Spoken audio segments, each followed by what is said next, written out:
Welcome to the Grand Theft World podcast, hosted and sponsored by grandtheftworld.com.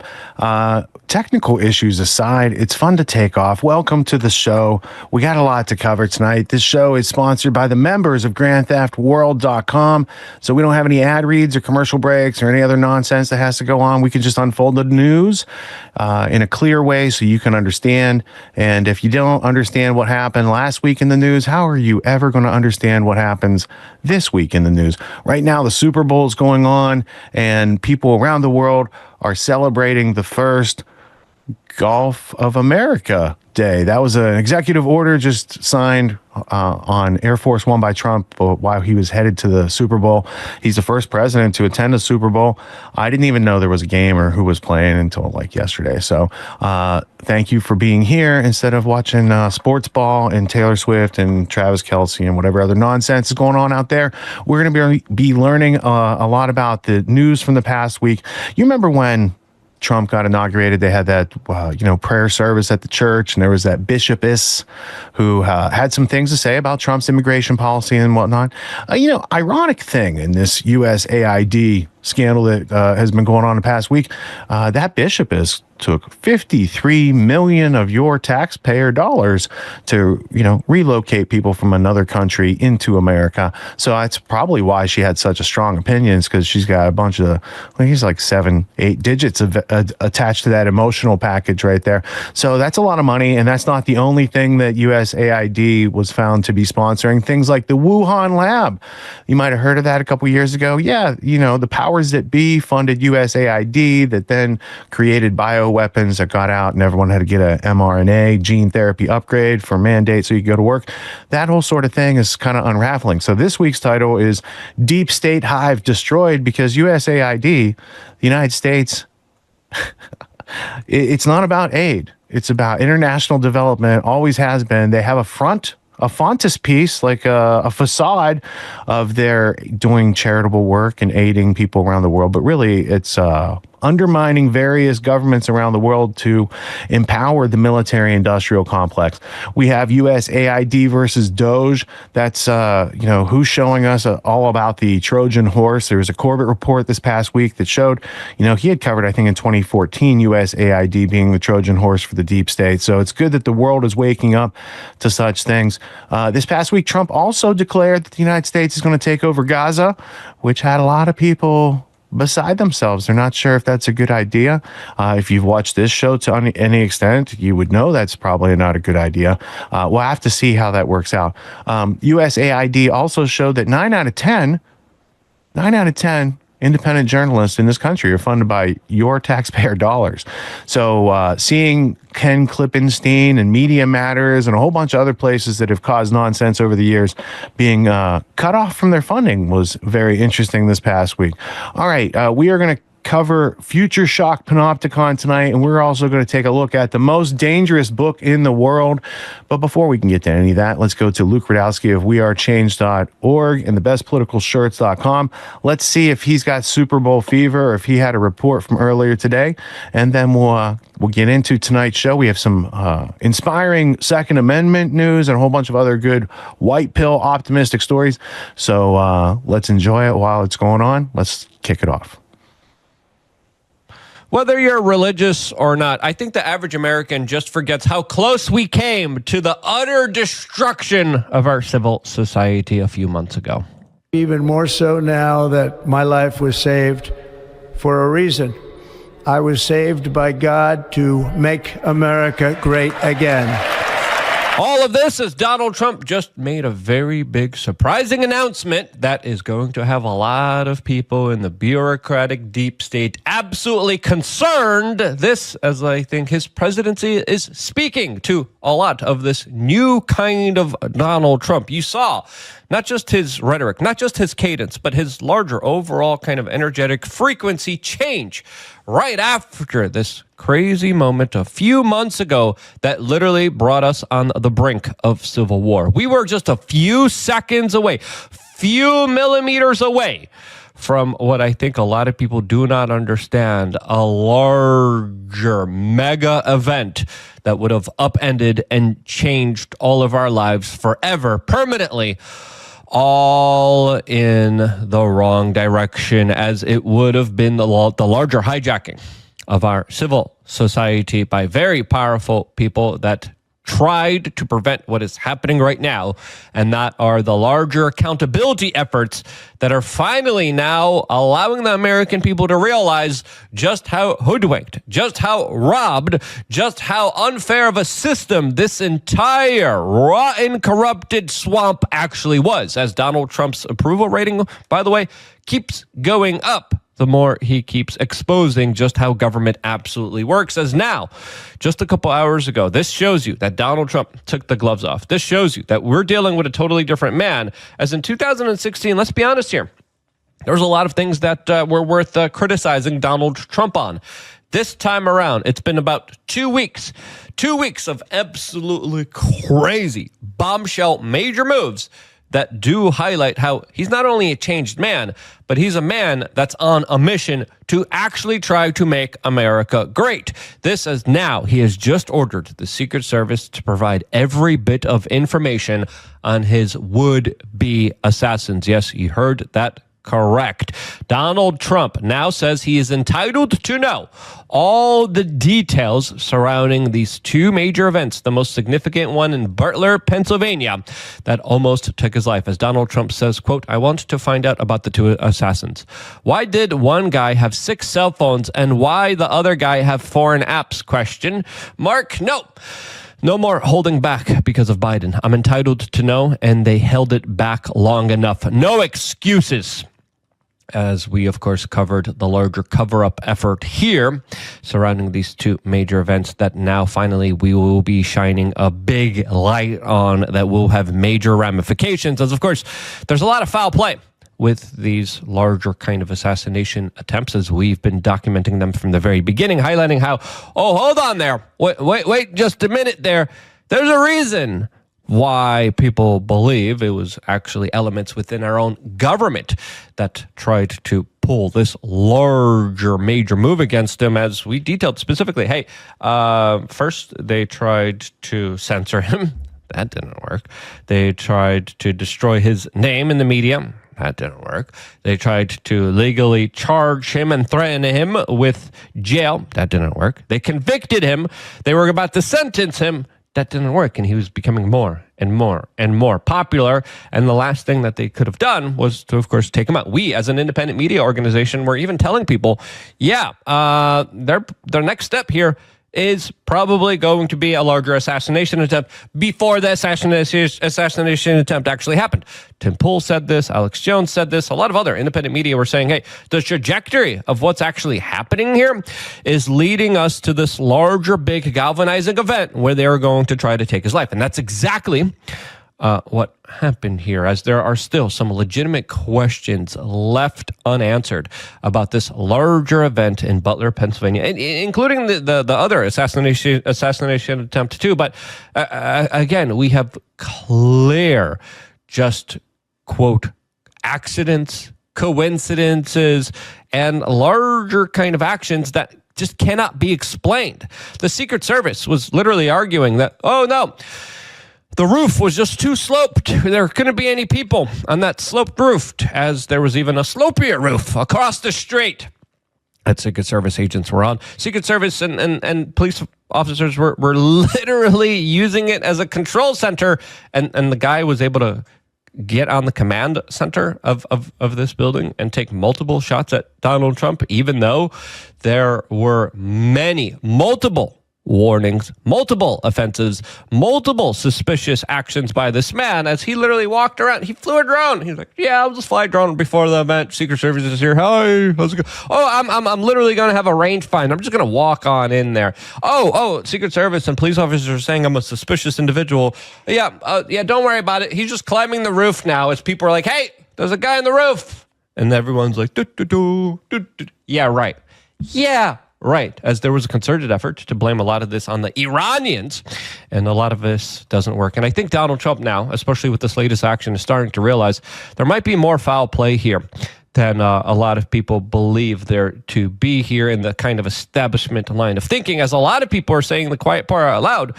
The people that probably tried to take the life of Donald Trump are also probably the same people that have always been trying to stop him. And when Donald Trump now gets every bit of information, and again, whether it's going to be legitimate information or good information, this is going to have major, huge ramifications in our society. I mean, this attempt already changed Donald Trump. He had a very candid kind of admission here. And whenever you have a moment in your life where, you're very close to losing it, it does alter you. It does change you. I had, a moment like that in my own personal life, and it has significantly changed me, especially from some of the things that I've been through in my personal life that I haven't really kind of shared or opened up about myself. But Donald Trump recently said this, and this is the real kind of takeaway here from all of this. Honestly, it changed something in me. I feel even stronger. I believed in God, but I feel much more strongly about it. Something happened. So thank you. Thank you. This is Donald Trump speaking about the attempted assassination that clearly would leave a lot of people kind of scarred, a lot of people scared, a lot of people questioning what in the world's going on here, as we still don't have any kind of legitimate answers, legitimate kind of motives to how it all unfolded, with a lot of people now just actively trying to blame a foreign country on all of this. I'm sorry, but Iran didn't make the Secret Service stand down. And I think a lot of people are realizing that, as there's going to be some bigger bombshells here that clearly are going to be disclosed here. And whether Donald Trump gets the exact evidence and proof or not, I think it's fair to say he's all coming to the same conclusion that a lot of us have come to.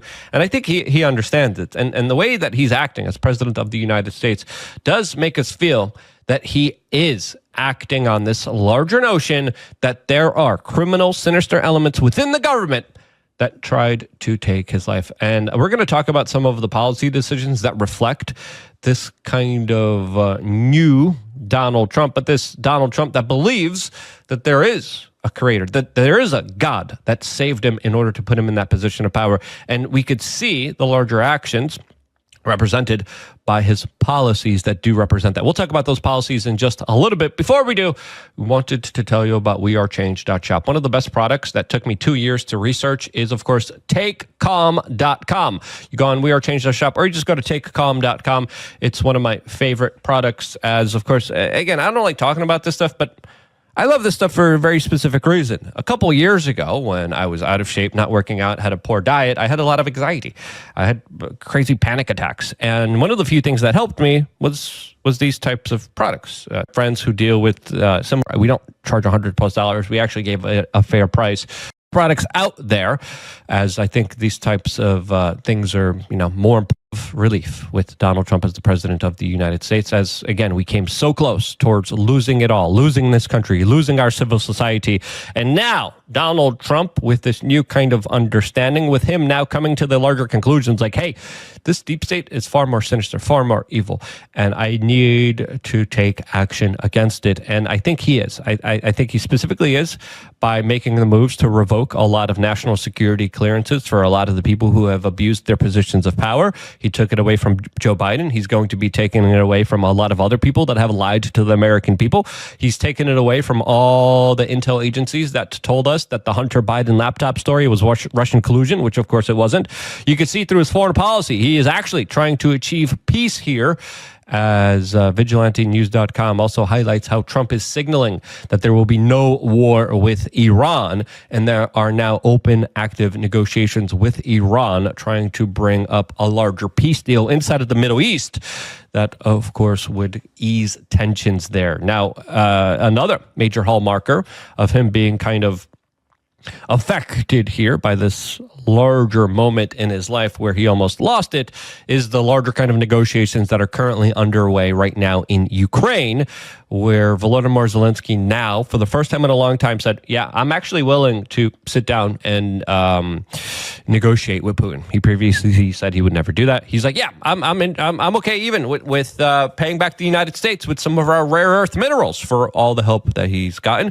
Zelensky also came out and said, yeah, we got about allegedly $170 billion from the United States.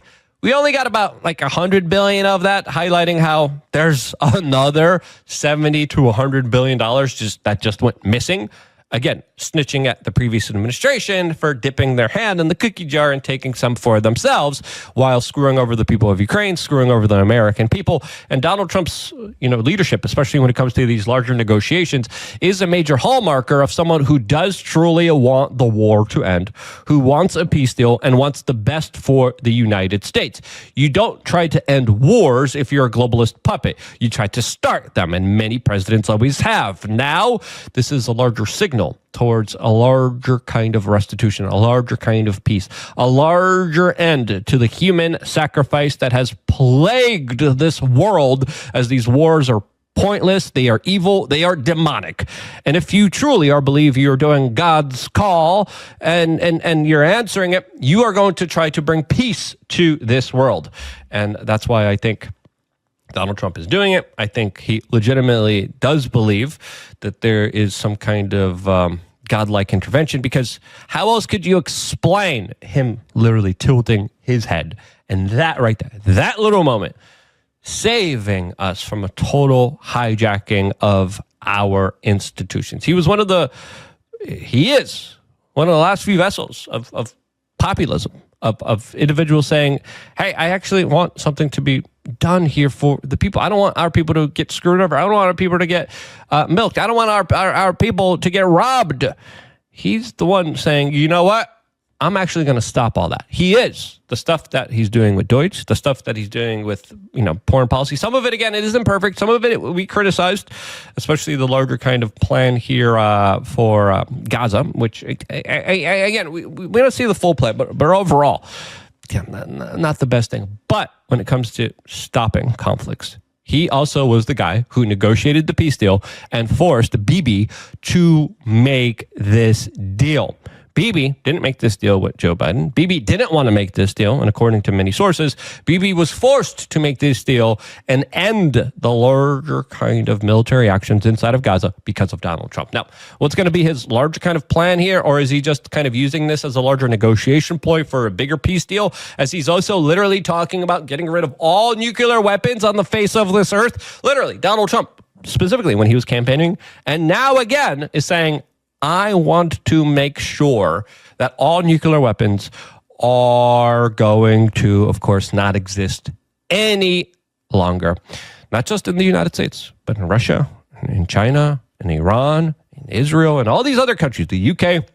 He's talking about a worldwide denuclearization, which I don't know about you guys. I don't know about, but if there ever is a kind of divine intervention, with how close we came to the brink of just an apocalyptic-like society with this kind of crazy back and forth war that the Western society has been involved inside of Ukraine. When we look at how close we came during the Cold War, how close we came during this larger Ukraine conflict towards the utter destruction of all of the world, Donald Trump actually calling for this and negotiating for this and moving forward with this does highlight that he does believe he is on a mission to, quote, save the world. And if there ever was a world and a country worth saving, I think it's the United States. I think it is more than ever an opportune time to call out some of just the absolute evil that has hijacked this government, this country, and its people. And if Donald Trump believes he has a connection with God, the divine, in order to do so, at least he's doing it, I believe, in the right way. Do you think I'm wrong? Let me know, because I know this is kind of a grandiose statement to make here. I know some people are going to be very triggered by this, but it's okay. Let's have that discussion here, as I think once Donald Trump gets all the information, once he sees how the FBI was stonewalling larger pieces of information that they didn't want to give to all the investigators here, specifically when it came to his assassins, I think when Donald Trump realizes, holy crap, it was Google, it was Facebook that were censoring that this even happened, as of course they censored those iconic images of Donald Trump. They censored the news stories. When he kind of correlates the picture of how the corporate media big tech, social media, the intel agencies, the FBI, were all kind of working, colluding against him and trying to actually even just make people realize the larger kind of huge notion of this. I think he has realized it, and I think that's why he's on the pathway that he is on right now, and I think that's why we are living in one of the most craziest, most insane timelines ever. If you agree, share this video with your friends and family members. What do you think of Trump's statements? What do you think of my statements about this? Do you think I'm correct? Let me know. Let's start the conversation down in the description below. I love you guys. Stay tuned for more here on youtube.com/wearechange. I think it's been an interesting few couple weeks, and that, I don't know, 8 out of 10 things that Trump's been doing, I could get behind. So you can't expect 10 out of 10. I mean, what's realistic? This idea about getting rid of nuclear weapons, let's weigh that on the scales for a second. Could he get rid of every nuclear weapon? No, because terrorists have nuclear weapons and they're not going to turn them over.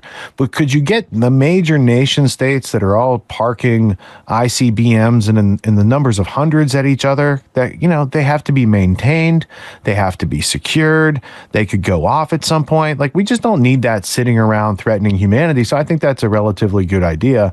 And then you would deal with the terrorists who have the rogue nukes on a case-by-case basis, and it, you know, they wouldn't possess alone the capacity to destroy the world like the United States and Russia and China and a couple other countries can already do. So, people express ideas. You can try them on for size. You don't have to say yes or no right away. That's the first I've heard of it. So I was just, going through the process of what would that be like? Is that a possible thing? Or is it a red herring? I've seen stories in the past couple of weeks that I never really thought I would see in my lifetime. One of them's coming up in the next block, where you're going to see that everybody at the CIA got a buyout offer, meaning, like, if you don't take that, you could get fired and get nothing. I think that's what that means. So there's been a lot of encouraging things going on in the past couple of weeks, and I think 2025 is a good year for a white pill mentality. I think some cases, like, we've been through the worst of the Psy-War situation, insofar as there was a point where most of the population couldn't see anything going on, no matter how hard we described it or how many documentaries we made about it. Now we've reached a critical point where you can't put that genie back in the bottle, and after being through COVID, most people, they can see that something's up of an international nature to take away their freedoms. They just don't understand it in detail yet, and that's why I have almost 20 years of work, laying all that out for when people did want to realize they, them, those, and where'd they come from, and what are they doing, and how do we stop them?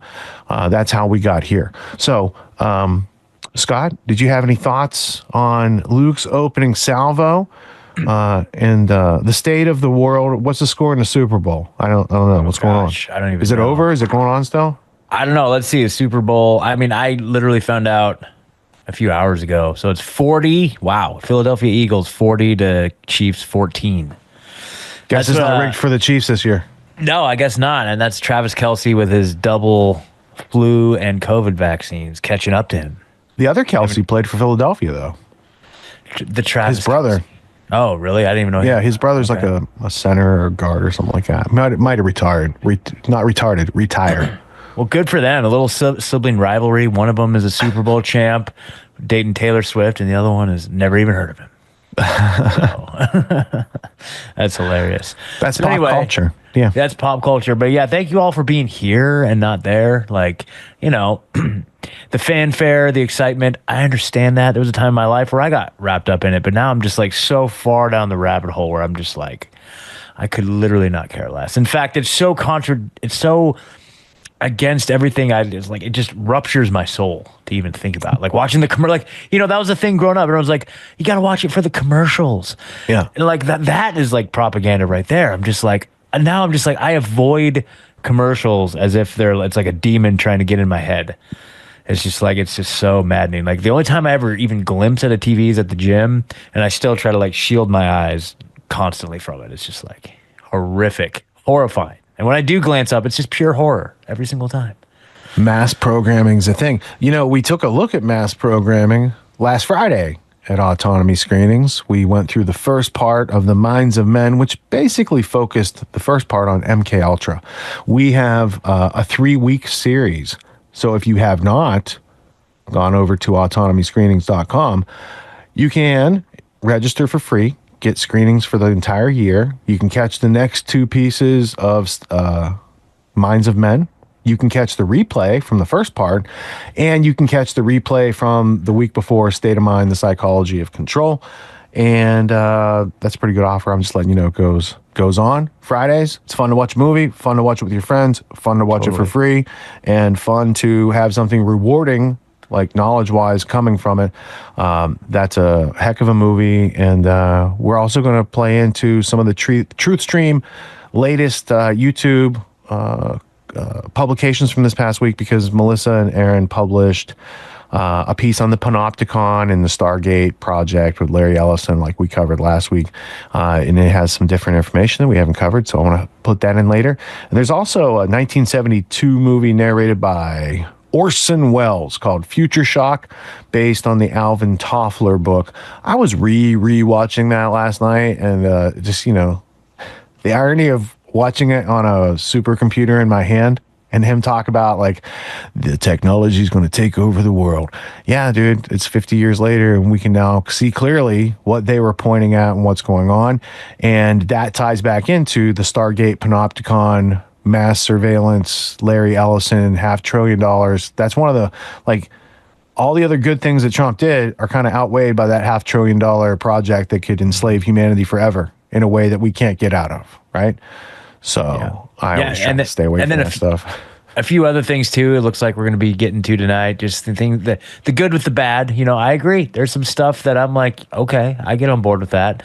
Half of it is this piece of me that is, I know it enrages all the people that have been enraging me for the last 4 years, 5 years, and so there's a little bit of satisfaction in that. I have to admit, Schadenfreude. That's called Schadenfreude. Yeah, but also it's stuff that, like, as we'll talk about the USAID thing, it's just insane, man. Like, it's all been uncovered. In the membrane. Yeah, because it's the whole time it's felt so inorganic. Like, the only way I could explain that any of these, like the CNN or whatever, even had viewers is because they're on at Planet Fitness or they're on at the airport. At the airports, right? Like, nobody's watching it, dude. And so their whole shell game just got exposed, and I think it's really cool to see, right? And so I've only been getting trickles of like what the opposition, like what their complaints are, and they're saying that Elon Musk is going in there and there's a conflict of interest because he's a business owner, all this stuff.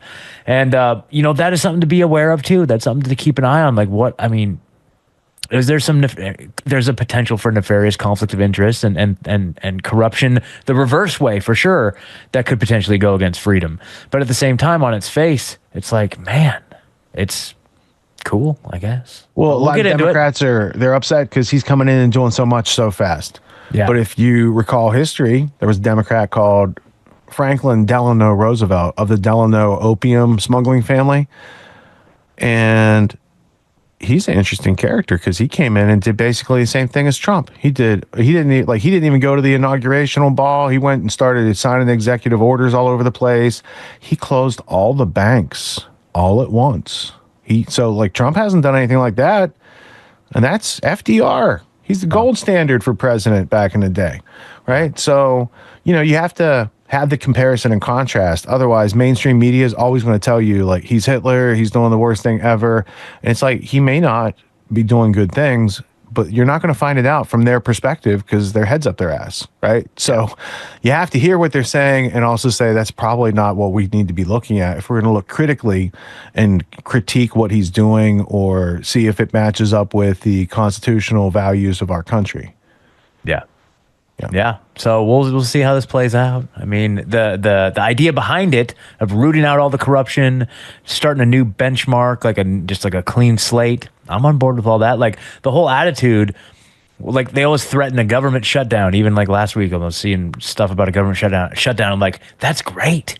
Let's just shut it all down. Like, the more it's shut down, the less we have to worry about this crap. So. So anyway, yeah, I mean, isn't that like the libertarian dream, to get to the libertarian in office and just dismantle the government? Like, this is like in alignment with that in a lot of ways. So. Yeah, it's like if Kash Patel got in at FBI and then he's like, I hereby dissolve the FBI. Yeah. And it's just done. And then he lives on as a legend like Billy the Kid or something like that. But I don't think that's going to happen. Yeah, we'll see. I had to make that up. Like I haven't seen any evidence to that effect that that's going to happen. I had to be creative. All right. So, discerning between the legend and reality is the important part of it. White pill, optimistic things that come onto the radar, you should look at them with scrutiny. Is this too good to be true? For instance, judge said InfoWars can't be sold to the Onion, and that Alex gets to keep it. And now since he's making money, he doesn't have to be auctioned off or whatever the decision is. Is that a real thing? Is it going to stick, or are they just going to come back around? But I would just also balance that and say the people who put him in that position, the Media Matters funded by USAID, you see what I'm saying? Like it was funded by the deep state that is now under hot attack, and Alex Jones is no longer their biggest problem, is he? Right? So we'll see. Maybe he gets to keep his operation, which was crucial because in the early 2000s, no one else was, even mentioning these topics on their show would get you kicked off, not invited. Alex gave a forum to all those researchers and authors and people who brought those stories to that audience. So it's not so much about him. It's about like what was enabled for American freedom by having an outlet that wasn't controlled by CNN or MSNBC's deep state tentacles. So I'm glad to see that that gets to live on. It was kind of sad because it was getting killed. The operation was getting killed as Trump was taking power. And it was almost like, InfoWars served as a cocoon to bring Trump to power again. But maybe there's two butterflies that come out of that cocoon. I don't know. We'll see. All right. So in this first block, we're going to learn about the judge making the decision that made the Onion cry. Maybe they shouldn't have tried to ruin something that they don't understand and can't control, can't create for themselves. They just want to destroy things. We're also going to learn how everyone at the CIA got walking papers offers, which, again, I never thought that type of thing would happen in my lifetime. But first, Trump signed a new executive order yesterday protecting something called the Second Amendment, which also you got to look at with scrutiny. Like, it could be all rah-rah, but there's one line in there that take away, serious right. I don't know. But gun expert Colion Noir Collins, he'll tell us about it. All right, so let's go to Colion Noir. Let's learn about our rights getting emboldened. And we should look at that with incredulity and make sure it's a real thing before we get too excited about it. Let's check it out together. You, come closer. I've got something to show you. This right here. This is an executive order from Donald Trump. Check out the headline. Protecting Second Amendment rights. You see it? A sitting president actually doing something to safeguard the Constitution instead of creatively tiptoeing around it to infringe on your rights. It's like spotting Bigfoot, just incredibly rare. You never see it. Even though I've seen Bigfoot before. I don't care what anyone says, I've seen him. And you know what? I'm here for it. Now, what exactly does this executive order do? Let me break it down for you. The order directs the Attorney General to go on a 2A treasure hunt, or maybe a witch hunt, depending on who you ask. It demands a comprehensive review of all federal actions, rules, and policies related to firearms and ammunition from the past 4 years. We're talking rules issued by the DOJ and ATF about firearms and federal firearms licenses, classifications of firearms and ammunition. Yes, ATF. We're side-eyeing you and your creative definitions. Reports from the White House Office of Gun Violence Prevention. Positions taken by the federal government in lawsuits affecting Second Amendment rights. Any policy or enforcement action that could infringe on your right to bear arms.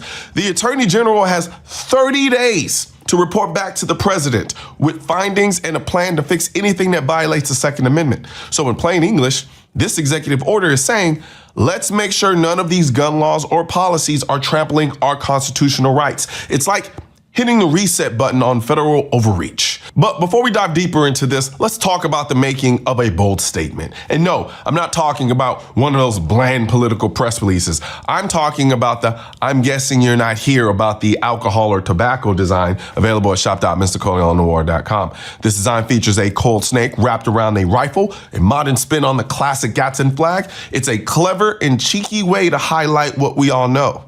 When the ATF shows up, they're definitely not here to chat about your wine cellar or your cigar collection.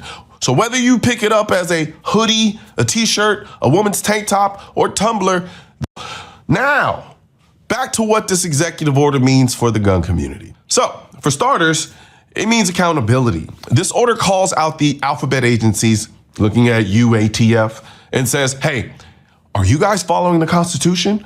Or are you making shit up? It's a huge step towards reining in federal agencies that have a track record of overstepping the confusing and often contradictory gun regulations. It also means hope. Hope that some of the more egregious rules, like those targeting pistol braces or redefining what counts as a firearm, could be on the chopping block. If done right, this could roll back regulations that punish law-abiding gun owners while doing nothing to curb crime. But more than anything, this executive order sends a message. The Second Amendment still matters. It's not a suggestion. It was a declarative statement. Now, you think that in a country founded on the principle of liberty and self-determination, protecting a constitutional right would be universally celebrated. But no, the anti-gun lobby saw this executive order and went full meltdown mode. Take this gem from March for Our Lives. For example, breaking. President Trump just made his first move to totally... Who am I fooling? They don't talk like that. Breaking! President Trump just made his first move to totally dismantle life-saving gun safety laws. He wants to get us killed. We say hell no. Okay, first of all, let's pump the brakes on the drama. Wants to get us killed? Really? The executive order doesn't say abolish all gun laws. It says review the laws and eliminate the ones that violate the Constitution. If these laws are so life-saving and constitutional, what are you worried about? Now, here's what really gets me. For years, these same groups have been calling Trump a fascist. But now, when he issues an order that literally limits his own power and reinforces a constitutional right specifically designed to prevent tyranny, they're upset. So which is it? Is he a fascist or is he empowering the people to keep government in check? You can't have it both ways. This is the thing about the anti-gun lobby. They don't want to have an honest conversation. They rely on fear, hyperbole, and let's be honest, straight up lies. Lies. They know this executive order doesn't dismantle all gun laws. They know it's about constitutional compliance, but acknowledging that would mean admitting that their narrative is built on shaky bullshit grounds.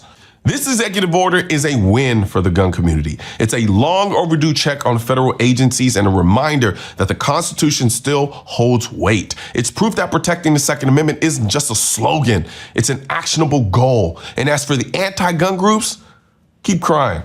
We'll be over here celebrating our freedoms one range day at a time. And don't forget, head over to shop.mrcoleonnoir.com or click the link in the description section of this video. I don't know if it's there, here, whatever. I don't know what medium or mode you're watching this video on, but click the link in the description section and grab your ATF shirt today.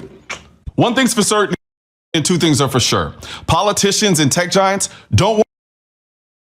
Shout out to our good friend Alex Jones on his latest victory. The war rages on, but a judge has denied the sale of InfoWars to The Onion, saying they're not in bankruptcy anymore. You can't buy it. You can't have it. Denied. The first thing I want to say, ladies and gentlemen, have y'all seen what Alex Jones looks like right now? Can I pull up a picture of this guy? Alex Jones, ripped. Yo, Alex Jones is getting shredded in your black belt. Do we? What is there? Is there? Look at this. This is from a few months ago. Alex Jones is getting back into shape, and this is pretty old. But for those of you that watch InfoWars, I wonder if we've got Alex Jones in shape. Because lately he's been looking absolutely fantastic, and I want to give a shout out to AJ for the hard work he's put in getting fit, losing the weight, being healthy. It's inspirational, man. It really is. I mean, the dude, Alex, you were heavy, and you took your health into your own hands. And I watch those clips. I watch a little bit of InfoWars every so often. I see him on X looking fantastic. That's what it's all about. I encourage all of you. We had FitCast IRL where we encouraged everybody to get into shape moving towards the election. I myself, over the past few years, got in shape. A little chubbier, I think it's really important. And so what I'm telling you right now, ladies and gentlemen, is that not only is Alex Jones winning the legal battles, where we won one of the great cultural battles with the election, a popular vote victory, much credit and thanks to Alex Jones. Now, a lot of people were involved in pushing those efforts, but Alex Jones, of course. And now, following those victories, there's more. There's more. Now, I'm hoping that based on this, the latest administration, we've got more news too. James O'Keefe had his federal, whatever they were doing, that investigation from the Southern District of New York, dropped it. We're winning. Yo, they're delaying Kash Patel a week. This is BS. But I hope we can see some action from Trump's administration to review this. It's clearly BS. It's clearly BS. We need a civil rights investigation on this one. But let me just say, we're winning across the board. So today, as we read about Alex's great victory, the judge barring the sale of InfoWars, I want to remind you all to get fit, be healthy, be the best you can be. That's what it's all about, my friends. Before we read this story, of course, I'm going to shout out the Green Room. Last night, we were hanging out with Lisa Reynolds. We had Nuance Pro. My good buddy, Brandon Miner, was hanging out. Chuck, of course, you know him, Chuck from Timcast. And it was fun, funny. If you want to watch a behind-the-scenes, somewhat inappropriate, joking about New out, support our work. Let's read from NPR. A federal bankruptcy court has rejected a deal that would have cleared the way for a second attempt to auction off InfoWars, Alex Jones's company. The decision Wednesday is yet another temporary reprieve for Jones, who's trying to maintain the perch and the audience he's built up over a decade. It's also a further delay for Sandy Hook family seeking to collect any of the $1.3 billion in damages they won after suing Jones for defamation nearly 7 years ago. I wouldn't be surprised after this victory if Jones files some more motions or whatever, and then we actually get a higher court to pause and say, we need a review of this because this does not make sense. Let me just say, my friends, look, I don't think Alex should have been saying a lot of things he said. It's whatever. He's his own man. He can say what he wants. But this is a crazy case where something like 10 years after he had made comments about Sandy Hook, they sued him for defamation. And there's a lot of questions. Apparently, it's been a while since this case happened. But in the initial case, they ruled in default, saying that Alex didn't actually provide the documents they requested, when Alex said he gave them literally everything. So what's going on here? I would say this. Trump pardoned Ross Ulbricht. He can do that. And a lot of libertarians are saying the same people who went after Trump were going after him. It's BS. I hope Trump recognizes, and the people in his sphere, that the attempts to go after Alex Jones are not different. Now, I think he's got some responsibility for saying things about these families. I mean, defamation law exists, and I'm not opposed to people being able to sue when you are defamed, slandered, libeled, whatever. But to shut down his entire company, to publicly express their intent is not to get compensation for wrongdoing, but to destroy Alex Jones, I say no. I say no.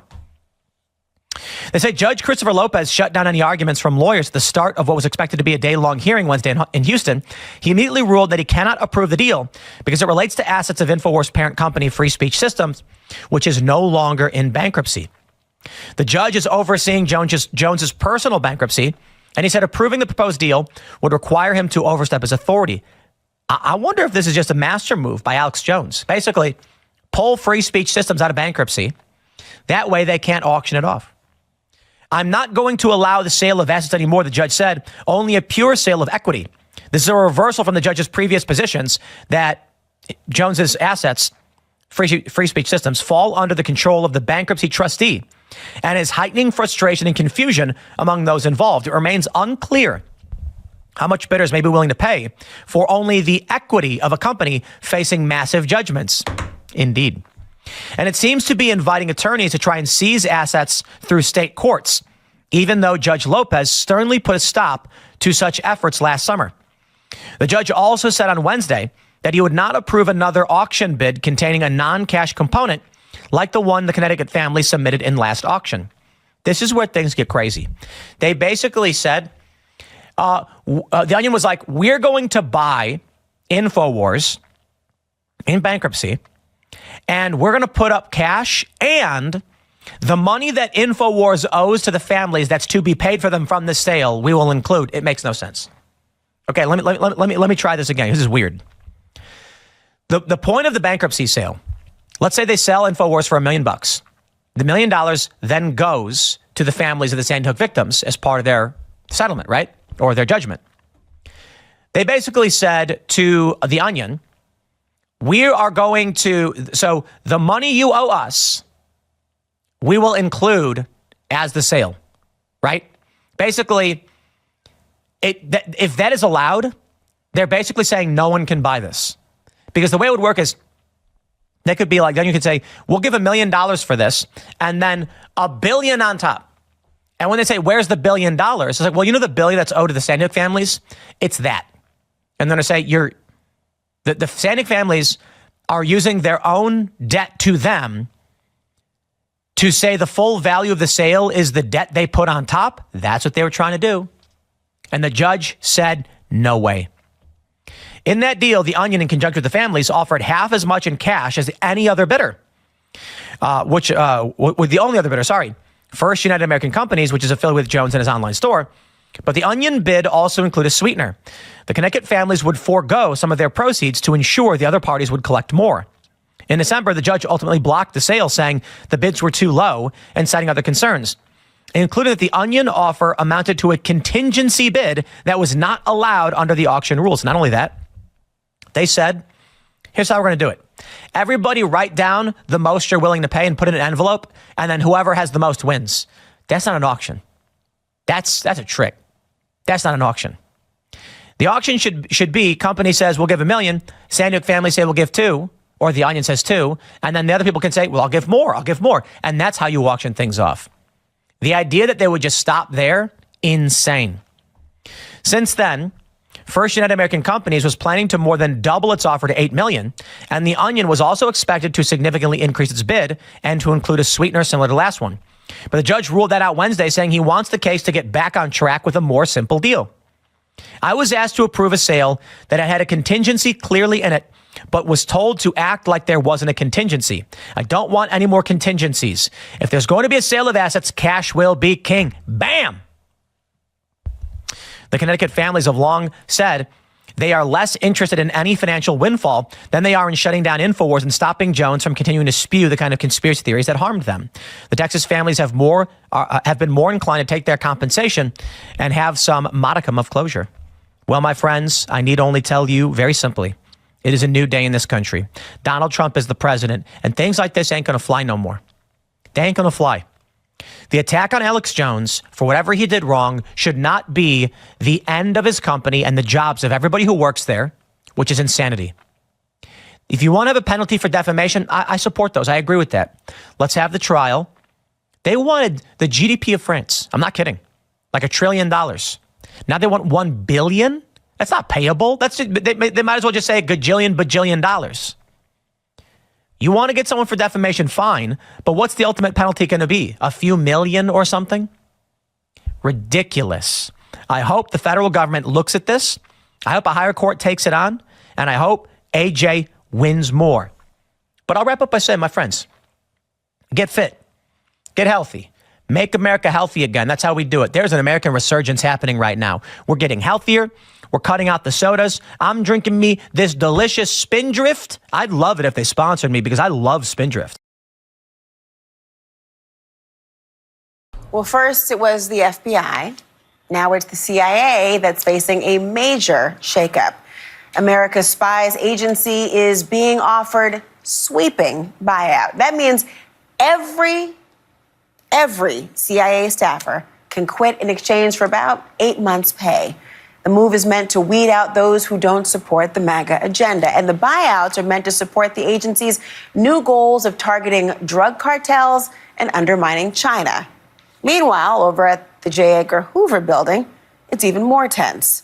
The FBI today complied with a DOJ demand to give information on thousands of agents who worked January 6 cases.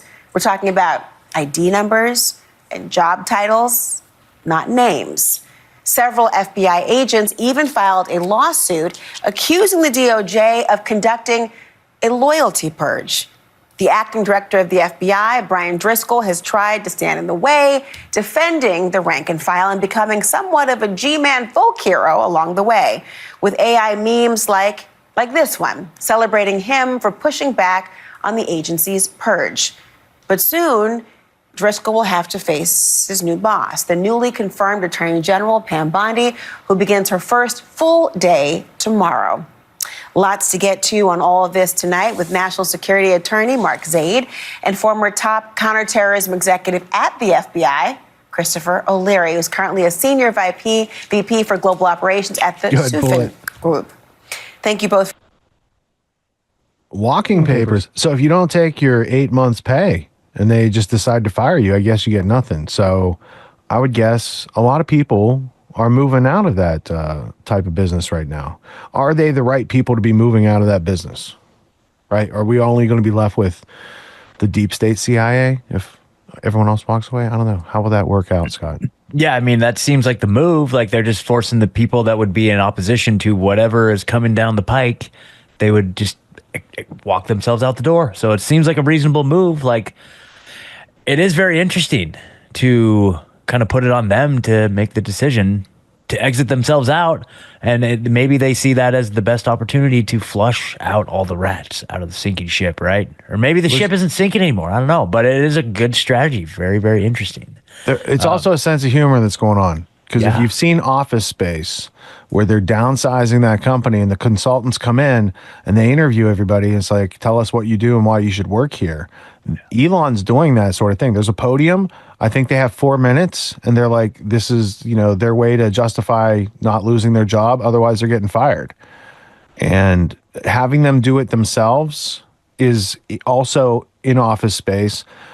There's a guy in there who has a penchant for his red stapler, and they decide to fire him.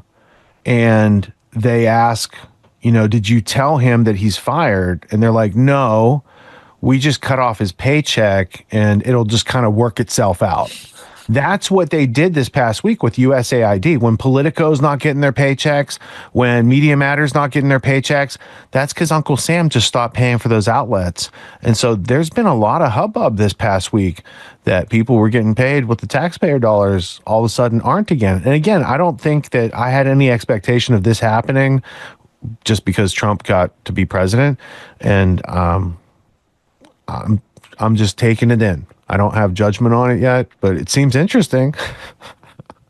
Yeah, that's a really good analogy. Like, what do you do here? And of course, if anybody that's seen that movie knows that Milton gets the last laugh. The red stapler guy gets the last laugh. He burns everything to the ground. Yeah, Milton. Maybe there's something analogous to what we're seeing right now. Alex Jones, I was listening to some of his coverage this week, and he's adamant that there's going to be a big false flag and all this stuff. And it's like, it seems like that's been on the table for a long time. Like, are we just past that? Or, I don't know. We're never past that, but it's like, there's been little gradations. Like there was a point where the guy, he was going to be, not Leon Panetta, he was going to be CIA director. Mike Pompeo, the guy who talks about how they have classes on lying at the CIA and they're really good at it. Pompeo expected to be CIA director or Secretary of State, I think.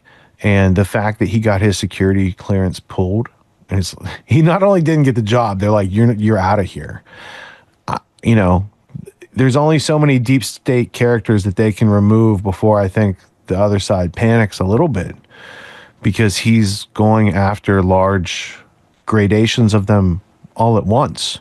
USAID is like, it's like the size of the National Reconnaissance Office. It's like 3 or 4 times or 5 times the CIA. So there's these big kind of agencies that exist, and he didn't go after CIA directly. He just went after USAID, which is how the CIA gets, like, if you on the thumbnail for tonight, I told LD to use the one with like the Mujahideen in the USAID tents, right? It's like USAID is used to go, yes, they fund some people and help some people, but it's usually the people who oppose the person who's in charge of that country. So they go in and fund revolutions, and so there's a lot more to it. I have several different angles on how USAID has been doing the job of the New World Order and definitely not doing anything to help America. So yeah, there's a lot to it. But first, we got to unpack this DEI block, because another thing that was very prevalent for the past 4 years, it was very heavy-handed, very, if you questioned it, or, there's people who've gone to jail because they drove across, a crosswalk that was DEI crosswalk or whatever they painted, there's like, there was a hate crime, right? Yep. So there was a very like high point in the tyranny not so long ago, and now they're just taking it off the field completely and hoping that you'll forget that they tried to go so hard in that direction, because they're going to try to do it again at some point, but they want you to forget about it. So when they come back with a new fresh flavor of woke, it'll be something that's more palatable. So Google and DEI, so has YouTube, because they're like the same company. Will that change the censorship rules and other things like on YouTube? Maybe. And then also we have a story from Betty Johnson that ads are back. For a long time, like we just saw that Jaguar ad a couple weeks ago where it was all woke and has nothing to do with the form and function, and it's taking ugly things and telling you it's pretty. That goes back to this the cultural Cold War, the CIA and arts and letters, how the CIA and MI6 created like new forms of art that weren't art, right? And they changed our culture to get away from actual artistic beauty, appreciation, these sort of things, to make it all twisted and inverted. So that's been going on like 60 years, but it's coming to a kind of a harsh end, and like a renaissance, a revitalization of that which is artistic and attractive to people, and so on and so forth. So we'll see that, and then we'll be back, because then we have to go to the U.S. taking over Gaza and cover that hot topic. But first, let's deal with the DEI. We'll hear from the Quartering and Benny Johnson here. Well, it looks like Google and YouTube have now officially ended their DEI hiring practices and are now moving for more policies to remove, more of their woke policies, more DEI. So they had diversity hiring targets, which is like, hey, we need to hire X number of people that are X number of colors, which is bonkers. You literally cannot hire the best person for the job if that's how you're hiring people. There is no way that works. Well, now this is perhaps the biggest company yet to back out, and the details are pretty interesting. A huge shout out to this video sponsor, Aura. It's a service that I use, I love, I highly recommend it to you, and I recommend it to my family and friends. Big companies with poor security get hacked every day, and your personal information is being sold on the dark web, so spammers, scammers, and identity thieves can target you and face zero repercussions for it. I mean, remember when National Public Data got hacked and they got all of our social security numbers and all that kind of stuff? I mean, have you ever had a data breach happen to you?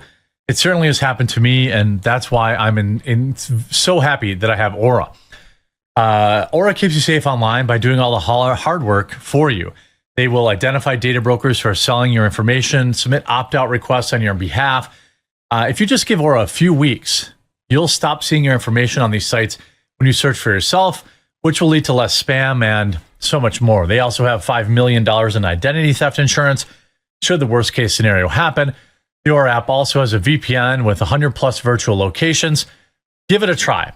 You can go to my link, aura.com/thequartering, to try 14 days for free. Google destroys diversity hiring targets. Search Giant is eliminating goals to hire more minority employees and reviewing all DEI programs as part of a pullback across Silicon Valley. Again, this isn't because suddenly these people woke up to, their dumb woke policies. It's because they never worked. Google is eliminating its goal of hiring more employees from historically underrepresented groups and reviewing some diversity, equity, and inclusion programs, joining other tech giants, rethinking their approach to DEI. Now, this, of course, is spurred on by a new president, Donald Trump, and you get what you incentivize. And we know that the previous administration incentivized all sorts of woke nonsense. Now, it's no longer incentivized, so suddenly these companies don't care. In 2020, amid calls for racial justice for St. Floyd, Google set an arbitrary target of 30% the proportion of leadership representation of underrepresented groups by 2025. Why 30%? Don't know. What's the correct percentage? Don't know. But 30% is the number that they pick, and it's completely arbitrary. This stuff doesn't work. It's window service. It's just nonsense. Just hire the best person for the job. I keep getting told all these H-1Bs are like the best people imaginable. Isn't the CEO of Google Sundar Pichai? I'm pretty sure that they're pretty diverse. But anyway, parent company Alphabet, Google, down 8% today. Annual report released Wednesday omitted a sentence stating that they were committed to making diversity, equity, and inclusion a part of everything we do, and to a growing workforce that is representative to the users we serve. Now, is that why their stock dropped? I don't know. Google also said it was reviewing recent court decisions and executive orders by President Trump aimed at curbing DEI in the government and federal contractors. The company is evaluating changes to our programs required to comply with, the email said. Black and Latino people have long been underrepresented in the tech industry.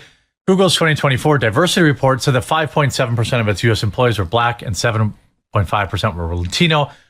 Again, this is, arbitrary, irrelevant numbers. Get good. It's also located in a country that is overwhelmingly white. Nobody ever seems to kind of point out that obvious thing. The company said it would continue opening and expanding offices in cities with diverse workforces, will continue to invest in the states across the United States and many countries globally. But in the future, we will no longer have aspirational goals, the email said. Google said it will continue resource groups for underrepresented employees. This is also something that companies shouldn't have because it just promotes division. Google has always been committed to creating a workspace where we hire the best people wherever we operate. That's a lie. You yourself had said 30% of your hires are based on their skin color, or that was your goal, right? What is the odds that all 30% of those people are the best person for the job? Near zero. Sure, some of them probably are. We hope to create an environment where everyone can thrive and treat everyone fairly, the email said. That's exactly what you can expect to see going forward.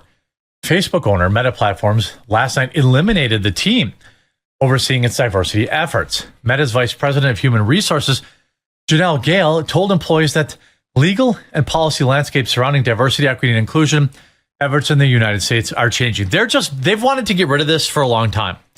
They've wanted to get rid of this since 6 months after they instituted this nonsense and realized that it actually doesn't lead to better performance. They're just using Trump as, the scapegoat, which I'm fine with, because that just means we're getting better qualified people. Look, if the best qualified person happens to be Black or Latino or Asian or whatever, or Pakistani, I don't care. Cool, hire them. But the fact that you have goals based on people's skin colors, that's racist. That's insane. Amazon in December told employees that it would wind down some of its diversity initiatives by the end of 2024. It has removed it. It removed its website from the phrase from the website, diversity, equity, and inclusion are good for business, while keeping other references to diversity and inclusion. Several companies have been targeted with shareholder proposals aimed at ending DEI efforts. Apple has recommended that shareholders reject a proposal from the National Center for Public Policy Research, a conservative think tank, to end the company's inclusion and diversity experts. Well, this is what happens when you have shareholders, quite frankly. They're the ones making the calls. And if the shareholders say that's no good, then that's not what they're going to want. Now, this story was published 20 minutes ago on the Wall Street Journal, and I've done the research so you don't have to go to their stupid, crappy website. But let's look at some of the early response. Google is eliminating minority hiring goals. The Trump effect is real. Yeah, Google, Facebook, and Amazon. Because of Trump, they will be unemployed. The government and so many major companies now doing away with programs that support diversity, equity, and inclusiveness. Hate, corruption, and disinformation is booming in America. I see you have a Ukraine flag, a Canadian flag, and a Mexican flag in your bio. Good for you. Nature is healing, expensive virtue signaling. It's the white way. Hire the best and brightest. Oh, so Sundar Pichai is a majority segment of the United States? Exactly. The majority segment of the United States is white, so of course, that's what you're going to have. McDonald's January 7th, scaled back its DEI. I mean, this is not anything new. You see this in an email to its employees Wednesday. Google said it would no longer set hiring targets. Let's look at some of the replies here. 2.3 thousand likes so far. DEI must die. Google and Facebook did some bad things. Major win. Let's see if they're willing to stand up to Planned Parenthood, asking them to censor pregnancy centers next. I don't want that. People should be able to find these places if they want and make their ultimate decision. A lot of people saying, hey, don't fall for it. They're still as woke as ever. This is huge. Will they start to eliminate censorship? I don't know. Curious to see this. I had made it a point to avoid Target. Maybe after the great work, after Robbie Starbuck, I may step in again if it's convenient. Nice work, Robbie. Robbie can turn a spotlight to LA Fitness. I mean, people are just done with this. You know, this is all the Trump effect. If we go to the McDonald's stuff, you can see McDonald's scaling back its DEI efforts. If we go to that, that's just... Now let me see your war face. Ah! Bullshit! You didn't convince me. Let me see your real war face. Who's this? You don't scare me. Work on. What's up, guys? It's Benny. You are a survivor of the single largest psyop in history, where a small cabal of evil people tried to convince all of us we didn't live there, in this red kingdom called America. We are the majority here. 78% of the country agrees with us. Yet this small, lunatic, freakish, degenerate, perverted, sick, psychotic, criminal alien minority tried to convince us that they ran everything and take everything that we love in our culture. These people are now all being sent to Gitmo, and good. But ladies and gentlemen, they did enormous amounts of damage. They stole things that you loved, like supermodels and fast food, burgers, aircraft carriers, diesel-burning trucks, jets, and fireworks. They took it all from you. Here is what advertisements looked like in the before times, before the great wokeification of our culture. Check this out from Hardee's. What's more American than a cheeseburger? This cheeseburger, loaded with a hot dog and potato chips. In the hands of all-American model Samantha Hoops. In a hot tub.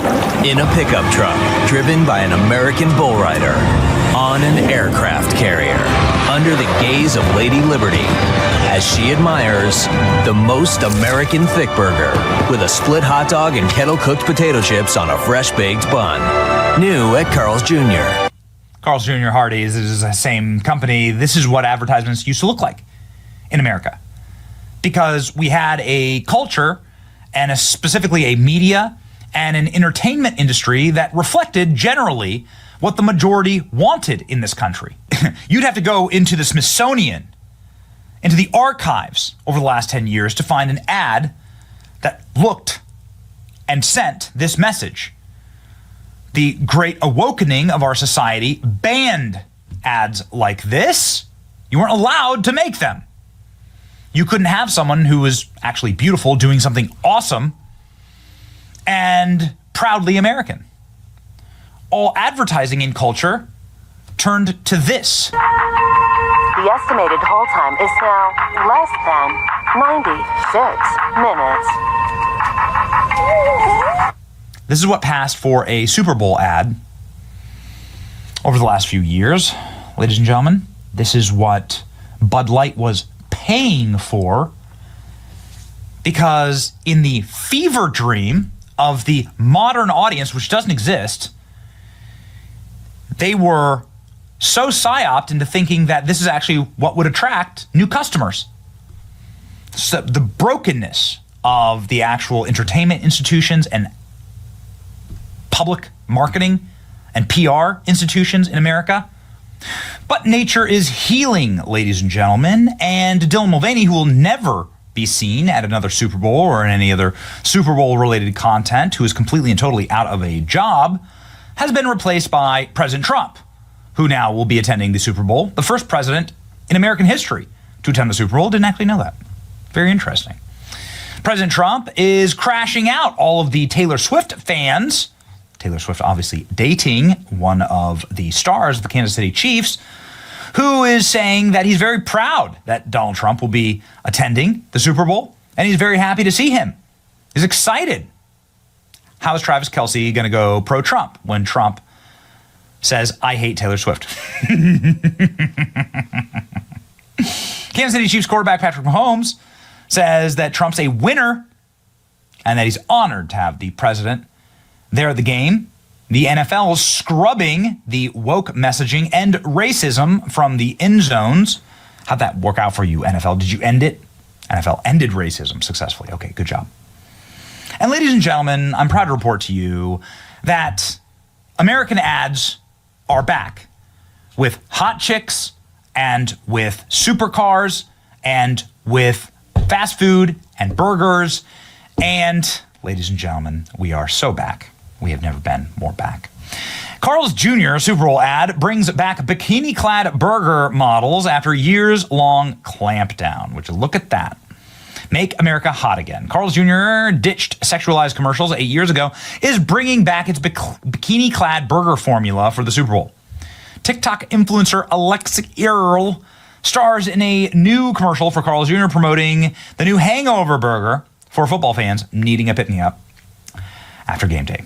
Here we go. Everyone's going to be a hot mess after the big game. Been there, done that. And I've got just what you need to cure that post-party bug.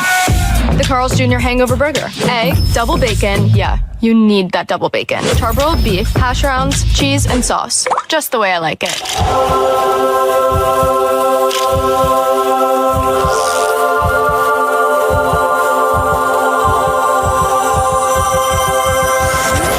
Guess what? It's free the day after the big game. You just have to download the Carl's Jr. app and sign up for my rewards.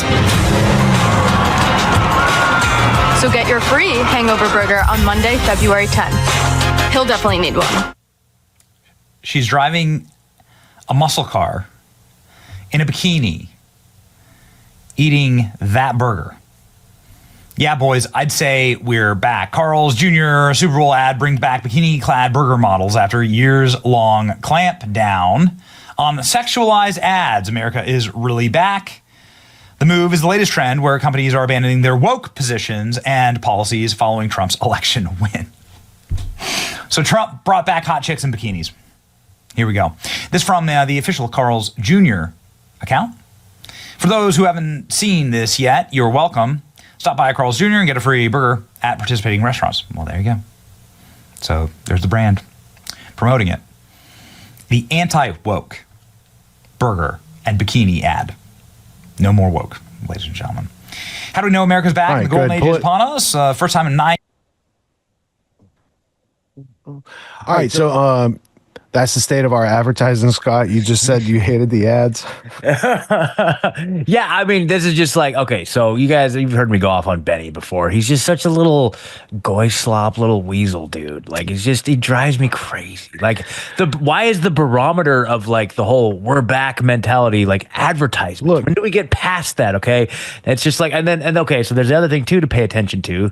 They talk about this all the time on the No Agenda podcast about the idea of like native advertisements, which get placed into like news broadcasts. You know, they'll do like an Ozempic story and speak very favorably about it or something like that. And it's like, how much are they getting from Mr. Beast, whose family has a big Hardee's franchise? You think he's cutting in with Benny and saying, hey, mention that? 100%, dude. He's like, I want to know how much he got from Carl's Jr. to do that. Just whatever, dude. It's Look, like, you know, it's like, here's what you have to do. Pretend you're 30 or 50 years in the future and you're watching what happened in the news this past week. You're going to see, oh, that guy's like a sycophant for that guy, right? Yep, so you're going to see different players on the field more clearly from like those stands than people here real time seeing it. Does that make sense? Oh, 100%. There was a video that Benny did like earlier today, and I was like, dude, like he just all up in it. Oh, I'm like, you know, he's like a true believer. I'm like, okay, that's the view close up, right? So close up you don't see any of the flaws. Maybe, I don't know, but sure. I will never speak favorably of Kelce. He will always be Pfizer's little bitch to me. Like, and so anybody that speaks positively about him is the Bud Light Dylan Mulvaney was referenced in there. That's for, I don't even drink Bud Light, but I would not just because of like I remember, I remember what they did during the time. Just like people who said, like Kelsey going out and pushing the shot on people, and he doesn't even know what he's doing. He's just taking money to say words, and they know that works magic on people if they don't think for themselves, right? Yeah. So, those types of things, I think people with a memory, they're going to remember, and they're not going to participate. And the people with the 8-second attention span, that's the herd that you want to stay away from anyway. So, act as if. Yeah, and I thought it'd be nice to have like a nice upbeat Carl's Jr. win moment, before we got to the topic of whether or not it's okay to kill babies, because it's not an abortion debate. This is about Israel and Palestine. And Jimmy Dore says that Piers Morgan approves of killing the kids over there, and that, he thinks it's good. So that's a very provocative claim, very like upfront, like cut to the chase. Like, yeah, they approve of women and children being blown up who aren't guilty of anything. And without questioning that, I think we kind of lose our humanity. So we're going to look at some other people questioning that. We're also going to take a look at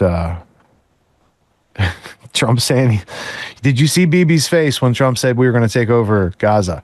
Yeah, totally. It's very interesting stuff. I'm intrigued to get into this, Like just take it off your hands, man. You can't handle it, obviously. So you got to have the U.S. go in and take it over. I don't think that leads to anything good for the people who are indigenous to that area. And it has everything to do with supporting the people who colonized that area. They're not going to rebuild settlements for people who have traditionally lived there. They're going to build skyscrapers for people who move there, right? They're going to repopulate that place. Yeah, you had a post about that. Yeah, I said, week, didn't you? Yeah. I had a lot of posts about that this week because, just because he let Ross out of prison doesn't mean I changed my position on whether or not history is history, right? So, you did a lot. Yeah. There was one quote this week. It said, if it's okay to relocate the Palestinians, then it's okay to relocate the Europeans who move there, right? There's a lot of conversation about that because they are so upfront now with their ethnic cleansing plan, which has always been the plan since the founding father Zionists in the 30s were talking about it, Ben-Gurion et al. Ben-Gurion wrote in his diary that these people are going to have to be expelled, right? There are people living there that have to be moved. They called a colonization effort. People say Palestine doesn't exist. There was an ad I tweeted this week for Palestine Railroad. That's right. Yeah, that's the one I was talking about. Yeah, I'm looking at that right now. Yeah. See all of these various places in Palestine. So I said, imagine going to a place that doesn't exist to see, a place that God didn't promise to some Eastern Europeans. Because that's what used to exist. There used to be a place called Palestine, and they just lived there. And then there was a political agenda to take a place, and then Tiny Mustache Man came in and did exactly what he was supposed to do. He was funded by people who were also in on that plan. So there's a lot of overlap in the story that people don't talk about, especially Hitler's working with the Zionists angle. That is a very real angle. But on the flip side, there was also a lot of muftis and Islamic people who worked with Hitler, and then they got groomed into Al-Qaeda and Mujahideen and other things by intelligence agencies over time. So the history is a lot more interesting than what they tell you. That's the point. There's more to it, not less to it. Yep. And they just tried to reduce it down, and just that one talking point that Palestine didn't even exist. It's like, as soon as somebody says that, you just know automatically. That's beyond the point of being able to be ignorant. That's knowing all the facts and then intentionally deceiving at that point. That's like a claim that you can't even possibly make. So they're repeating a colonizer's talking point when they could easily get educated, go to Rumble and search the underground history of Israel-Palestine. Yeah. Mm-hmm. I haven't had anyone come to me and say, oh, this fact is wrong. Your conclusions are wrong. So check it out. People are going to fight until they understand that maybe we can get something done. And when you understand it's an artificial country created by international bankers and the world's biggest empire that is also not our friend, you might see what the situation is with America and Israel. Did JFK have something to say about the American Zionist contingent, which is now AIPAC, but back then it was a different name? He was against that, and he was against Israel having nuclear production facilities at Dimona. And those disagreements with a country that is formulated like that could be very hazardous to one's health. Yeah, and ironically, they haven't released the JFK files that I'm aware of, so they're probably being cleaned up. They're cleaning up right now. Cleaning up, and also they're probably getting a lot of pressure from certain entities to not. Got to remove Country C. Country C. Yeah. Who spies most aggressively against the United States. Everyone's doing some kind of self-help these days, and you can find a million self-help courses out there. Most other courses out there are hosting lectures. They're hosting videos. They're maybe even doing Q&As. And these are great starting points to encourage learning. But at Autonomy, we believe that hands-on practice is the best way to really lock in what we're learning. There's no better way to gain confidence and mastery than through action.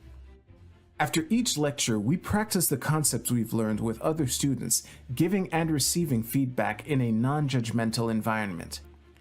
The result is mastery of concepts like entrepreneurship, ethical sales, and self-reliance in an environment that directly translates to the real world. Plus, you make connections with other like-minded individuals who are learning right alongside you, and you have a lifetime membership in the community. The Autonomy course with Richard Grove equips you with confidence, competence, and courage in a world filled with confusion and noise. You can learn more at getautonomy.info. We'll see you there.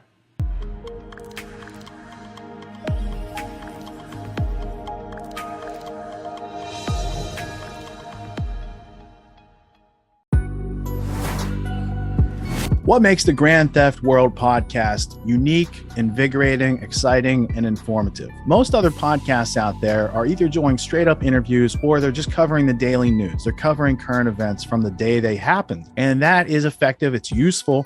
It's a great starting point. And then sometimes these current events change during the week past the first story. So we like to give it a little time. You have to wait till some of the dust settles on these stories in order to give them accurate coverage. And the other thing that's really missing in the media landscape is covering the articles that are coming out every day. That's great. That's necessary. But who's bringing in contextual history so that you can understand what has been going on for decades and decades to lead up to the machinations and actions that we see unfolding today? So what we do here on the podcast is we cover current events. Many of these things are censored, but we wait about a week. As a forensic historian, I focused mainly through my career on the history of globalism and collectivism and things that they call maybe the New World Order.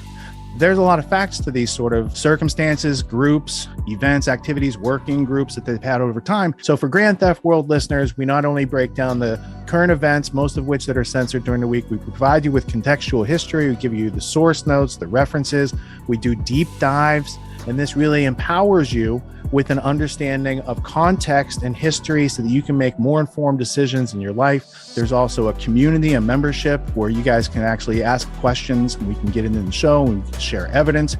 And there's a town hall weekly for Grand Theft World for those who listen to it and are interested in covering the stories that we don't get to during a 6-hour show.